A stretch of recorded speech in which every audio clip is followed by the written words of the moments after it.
I Live Alone 3. Ui Han, who returned to his home in Seoul, Korea, revised the fantasy novels. What would change when monsters start appearing in society? What else is needed other than strength and knowledge to do well in the changed society? He wanted to learn these. The things Ui Han did right now was no different from Korean youths getting specs and studying early in order to go to a good university or to get employed in a good company. That was obvious, as the only thing he learned before he was left out was that. So perhaps it was an acceptable thing to pile up specs for hundreds of years. No, I definitely can't accept it.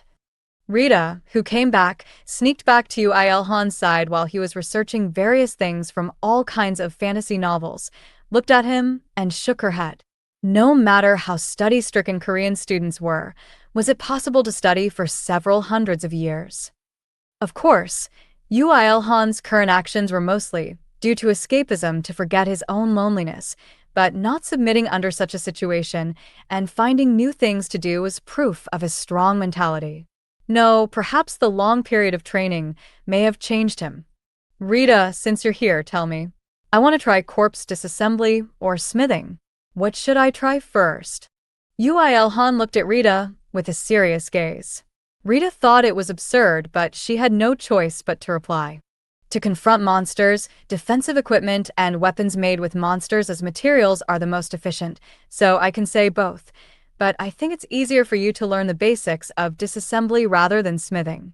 It's also more prioritized on the scene. Then disassembly it is. Hey, rest for a bit. Animals were abundant in this world, and Ui Han had the confidence to hunt any animal if he had a good spear, so he didn't hesitate. He looked for a suitable weapons factory and acquired a few spears and went into action. Disassembly wasn't easy.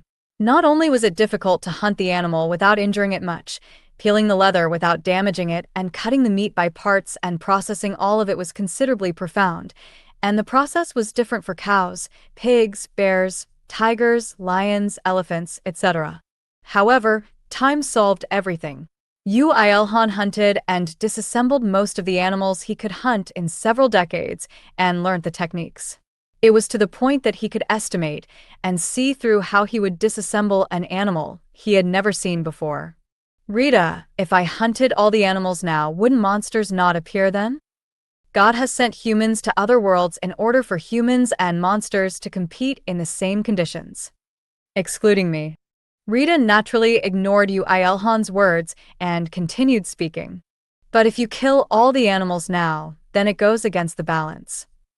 The reason I'm also helping you now is to match the balance, so do you think I will let you hunt all the animals? Just obediently hunt the amount I allow you to. TCH. The last task of disassembly was the sperm whale. Stop it, you idiot. Call me Ishmael. Don't tell jokes that nobody can understand. Don't say stupid things. It's not that there's nobody to understand, but there are no people at all. While training martial arts for hundreds of years and conquering all the libraries in the world, Ui Han became strangely stubborn. He acted first after deciding something was necessary to complete a task. Hunting sperm whales was an example. Of course, as sperm whales were designated as endangered species and was prohibited to hunt, but honestly, Ui Han couldn't care less. Won't the animal population have increased rapidly after humanity comes back? Unlike you, they can't eat and they don't grow either, but like you don't age, they don't age and can't reproduce. And that's all. And you'll say, because time stopped. Because time estio, whoa. He spent 1 month before encountering a sperm whale, but that amount of time wasn't even considered waiting. Ui Han, who was calmly training his martial arts on the deck, finished hunting the sperm whale as soon as he encountered it, and he disassembled it. According to what Rita said, there were some monsters which carried parts that had a special effect or some other reason to be exchanged for a large sum, so disassembling a sperm whale which had ambergris was an extremely advisable practice. People usually think of escaping first when monsters appear in the world. Who is it that made them prepare to fight, and now you're speaking nonsense? Anyway, now I've gotten used to disassembly, I will learn smithing. Yeah, you do everything. This was exactly on the 300th year after being left behind. It was a hammer that he picked up without thinking, but he unexpectedly spent a lot of time on it. As he had to learn from existing records since there was no one to teach him, it was too difficult. Still, as he had a body that was developed to an extreme due to hundreds of years of training, he was saved on the point that he didn't feel tired even with all the perilous work. When I read fantasy novels, they all learn skills easily. But why can I not do anything easily? Uilhan spat out each word each time he hammered the piece of metal on the anvil and ground his teeth. Then don't do it. These words came up to Rita's throat, but as she knew that Uilhan wouldn't stop even if she said so, she just called wind and cooled the sweat on his head.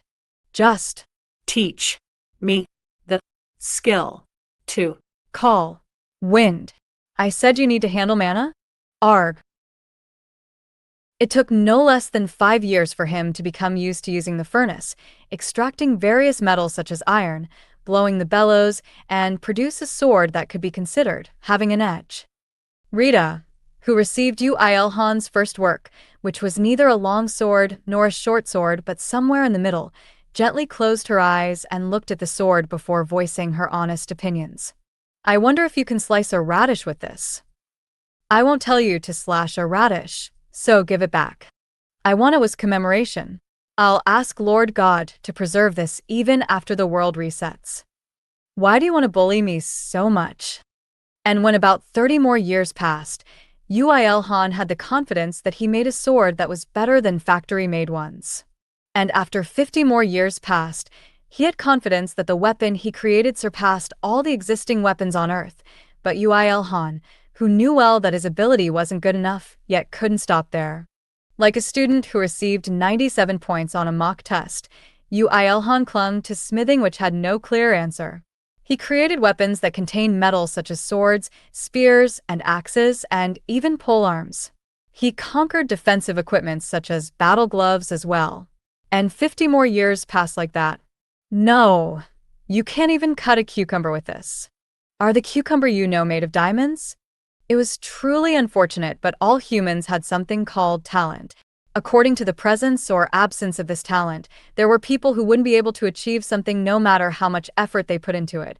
And there were people who would achieve a world record by just trying once.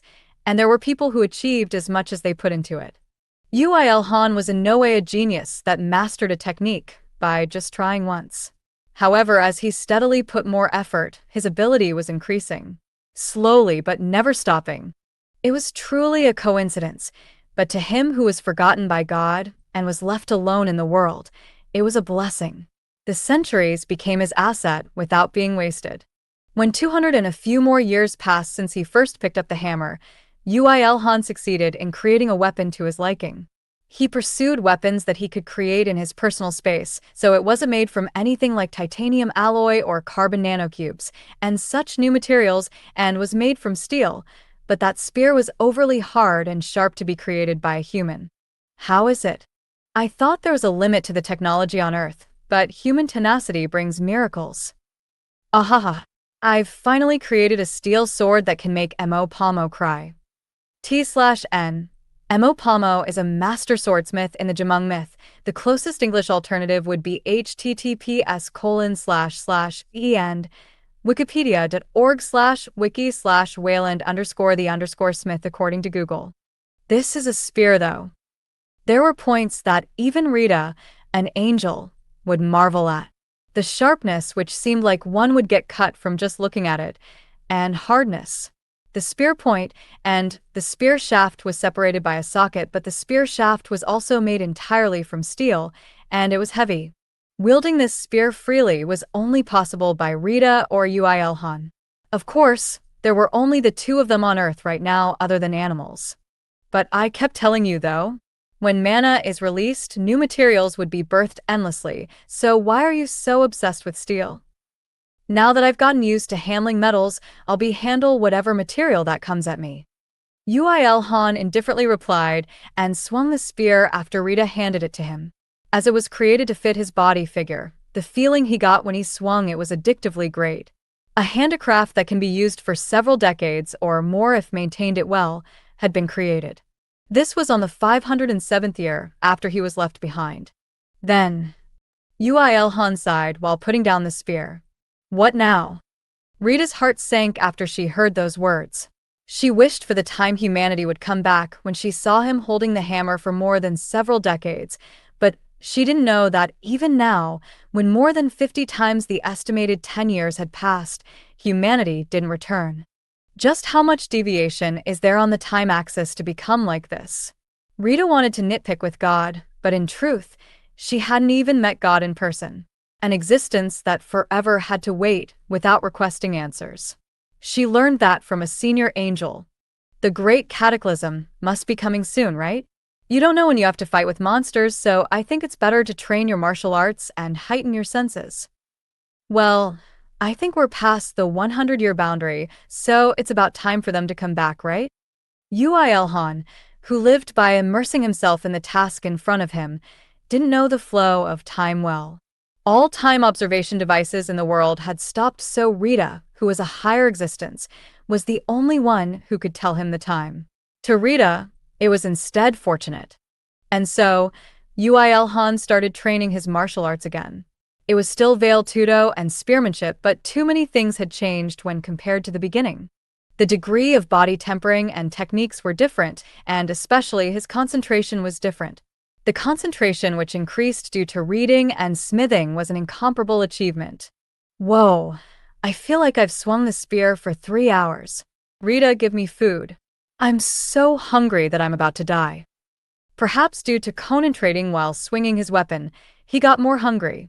Uilhan thought that, but Rita inwardly sweated cold sweat even though she was smiling outwardly.